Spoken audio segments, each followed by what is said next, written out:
Hello everyone, this is my Acer Acros 486 desktop computer. Now, I got this computer on eBay in 2018.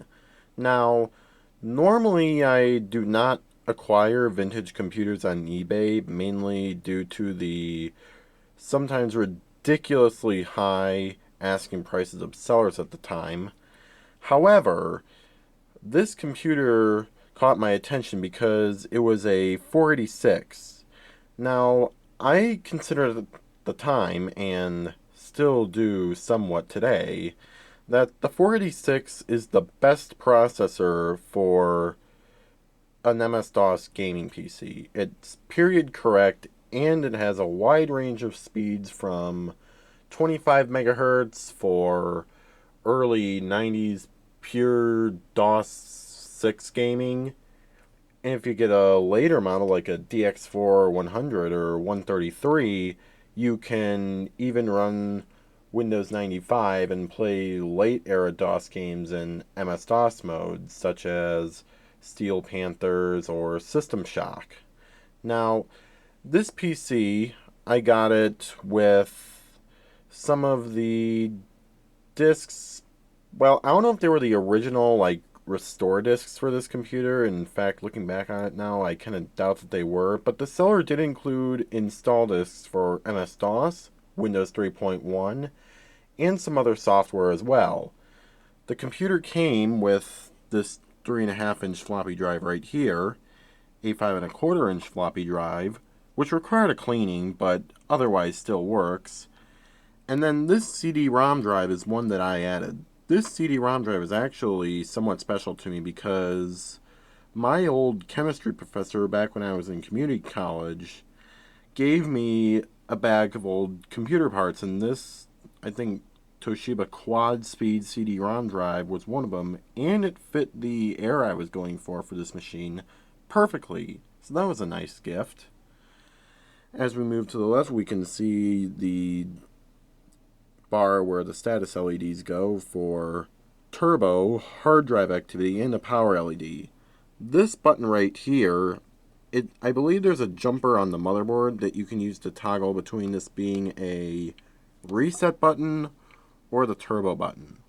I have this configured to be the reset button right now for reasons that I'll get into once I power the machine on.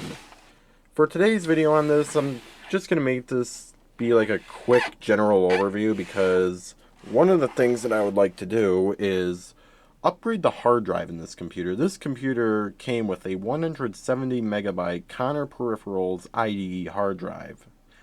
Now, this was rather small even when this machine was manufactured in 1993, but it's just not enough space to load DOS, Windows 3.1, and all games and other software that I want, especially multimedia games. So I'm going to do a couple of longer videos of me upgrading the hard drive and reinstalling DOS, Windows, and all my drivers, and even playing some games as well.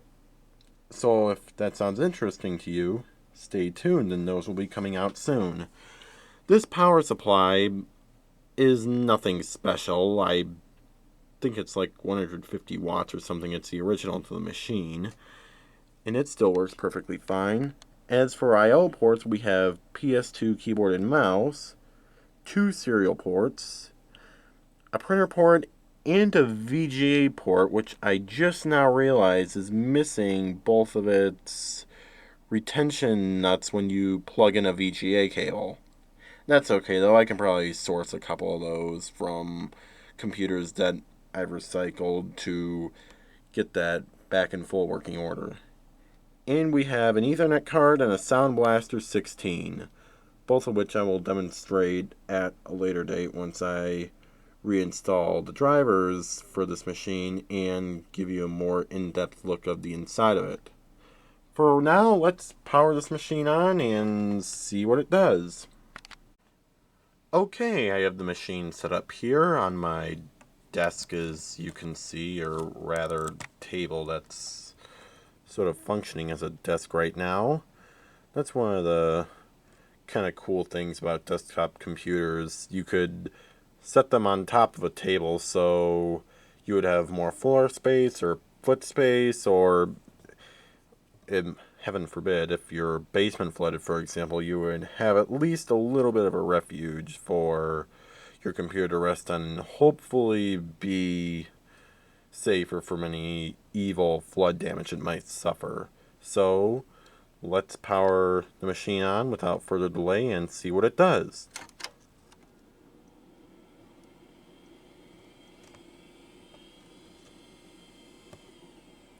Uh-oh. That's not good.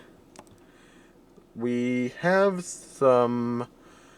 well, we don't have any kind of a display whatsoever. And the hard drive is spun up and spun down again, so that is not a good sign. Oh, it's trying to do its seek test, but I don't think it's going to get very far. I don't know, I'll try playing around with it, see if I can get it to get any farther. Huh, well, at least it gives a readable video output this time, but the hard drive is still not wanting to spin up.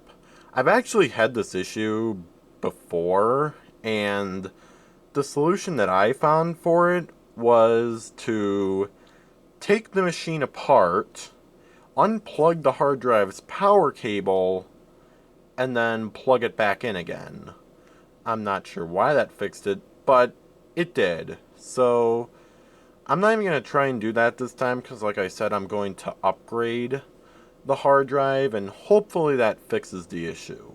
If not, then unfortunately it's probably the power supply up and it's saying the hard drive's not working. So I'll go ahead and upgrade the hard drive, and if that doesn't fix the issue, unfortunately it might be I'm gonna have to replace the power supply, and if that's the case, well, I think I might actually have a power supply I can use for this machine in case the original is bad.